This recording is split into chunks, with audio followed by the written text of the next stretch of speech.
asbuucan waxaa guulo waaweyn laga gaaray howlo muddo soo socday.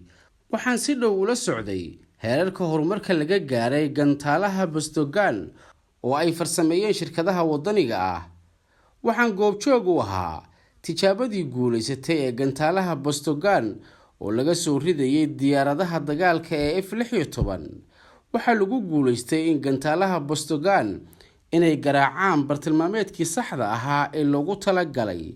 Sidoo kale waxaa guulaystay tijaabada gantaalada kuwa dayax-gacmeedka xambaara oo ah nooca adeegsada tamarta, kaasoo lagu wado in la gano 2023 oo dayaxa loo diro sida ay qorshaysay Wasaaradda Tiknoolajiyadda iyo Warshadaha.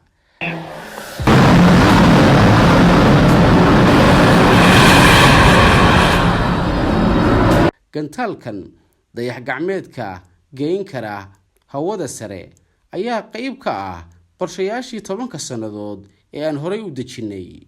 Wax badan ayaan ka faa'iidnay cunaqabatayntii wadamo dhowr ah ay naga saareen qaar ka mid ah tiknoolajiyada farsamaynta hubka.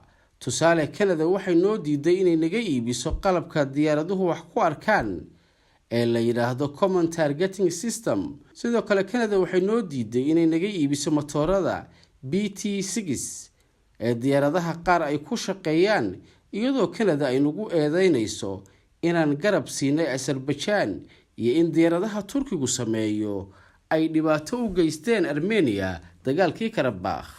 Nasiib wanaag, muddo yar kadib waan ka maarnay Canada qalabkii yaryaraa ee aan ka soo iibsan jiray, oo qalabkaas hadda waxaa noo soo saara shirkadda wadaniga ee Aselsan. Shirkadda kale ee wadaniga ah Tusas Engine Industries (TAI) iyaduna waxay haatan ka shaqaynaysaa oo ay ku guda jirtaa soo saarista matooro kala duwan oo ah noocyada diyaaraduhu ku shaqeeyaan. Waxayna dhowaan tijaabinaysaa matoorka TS-1400 oo loo isticmaalo diyaaradaha tababarka. Sidoo kale bilowgii sanadkan shirkadaha wadaniga waxay ku guulaysteen samaynta matoorkii labaad oo lagu sameeyo gudaha dalka, kaasoo loogu talagalay diyaaradaha qumaatiga u kaca. Cunaqabatayntii nala saaray waxay keentay ilaa iyo xad inaan isku filaanno. Waxaa kaloo meel fiican maraya arrimaha la xiriira agabka difaaca badda.